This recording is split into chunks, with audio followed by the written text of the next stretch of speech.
Friends, ಇವತ್ತು Sunday ಸಂಜೆ ನಮಗೆ ಗಂಜಿ ಊಟ. ಆದರೆ ಗಂಜಿ ಊಟ ಬಡವರ ಗಂಜಿ ಅಲ್ಲ. ಗಂಜಿ ಅಂದರೆ ನಮಗೆ ಸ್ಪೆಷಲ್. ಈಗ ಮಾಡಲಿಲ್ಲ ಅಂದರೆ ಮಿಸ್ ಮಾಡ್ತಾರೆ. ಮೊದಲು ನನಗೆ ತಮಾಷೆ ಮಾಡ್ತಾಯಿದ್ರು, ಈಗ ಸಂಡೆ ಗಂಜಿ ಮಾಡಲಿಲ್ವ ಅಂತ ಕೇಳ್ತಾರೆ. ಆದರೆ ಗಂಜಿ ಊಟಕ್ಕೆ ನಾವು ಏನೆಲ್ಲ ಮಾಡ್ತೇವೆ ಅಂತ ತೋರಿಸ್ತೇನೆ. ಅಲಸಂಡೆ ಪಲ್ಯ, ರೋಸ್ಟೆಡ್ ಬ್ರಿಂಜಾಲ್ ಚಟ್ನಿ, ಬಂಗುಡೆ ರವಾ ಫ್ರೈ, ಆಮೇಲೆ ಇದು ಕಜೆ ಹಾಕಿದ್ದು ಗಂಜಿ. ನಾರ್ಮಲಿ ನಾವು ಆನಂದ್ ರೈಸಿದ್ದು ಗಂಜಿ ಮಾಡೋದು, ಅನ್ನ ಮಾಡೋದು. ಆದರೆ ಗಂಜಿ ಮಾಡಲಿಕ್ಕೆ ಇದು ಕಜೆ ಹಾಕಿ ತರೋದು.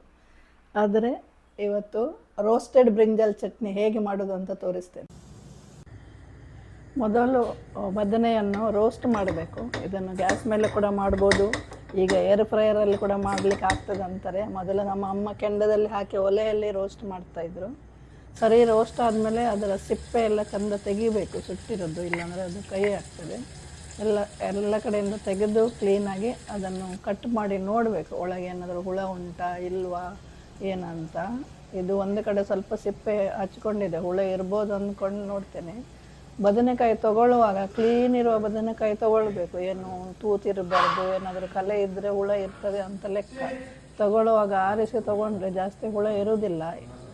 ಇದನ್ನು ಕಟ್ ಮಾಡಿ ನೋಡಿದೆ ನಾನು, ಹುಳ ಇರಲಿಲ್ಲ. ಆದರೆ ಈ ಒಂದು ಜಾಗದಲ್ಲಿ ಸಿಪ್ಪೆ ಹಿಡ್ಕೊಂಡಲ್ಲಿ ಸ್ವಲ್ಪ ಗಟ್ಟಿ ಇತ್ತು, ಅದಷ್ಟು ಪೀಸನ್ನು ತೆಗೆದು ಬಿಸಾಡಿದೆ ನಾನು, ಅದನ್ನು ಹಾಕಲಿಲ್ಲ. ಆಮೇಲೆ ಸಣ್ಣ ಸಣ್ಣ ತುಂಡು ಮಾಡಿ ಚಟ್ನಿಗೆ ರೆಡಿ ಮಾಡಬೇಕು.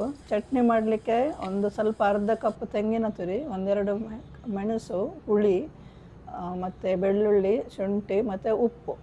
ಫಸ್ಟು ಬದನೆಕಾಯಿ ಬಿಟ್ಟು ಉಳಿದಿದ್ದನ್ನೆಲ್ಲ ನುಣ್ಣಗೆ ರುಬ್ಬಬೇಕು, ಉಪ್ಪು ಸಮೇತ. ಆಮೇಲೆ ಲಾಸ್ಟಿಗೆ ಬದನೆಕಾಯಿ ಹಾಕಿ ಇನ್ನೊಂದು ಸರ್ತಿ ರುಬ್ಬಿದರೆ ಬದನೆಕಾಯಿ ಚಟ್ನಿ ರೆಡಿ. ಇದು ತುಂಬಾ ಟೇಸ್ಟ್ ಇರುತ್ತೆ. ಸ್ವಲ್ಪ ಖಾರ ಮಾಡಿದರೆ ಚೆನ್ನಾಗಿರ್ತದೆ ಮಳೆಗಾಲದಲ್ಲಿ ಗಂಜಿ ಒಟ್ಟಿ ತಿನ್ನಲಿಕ್ಕೆ.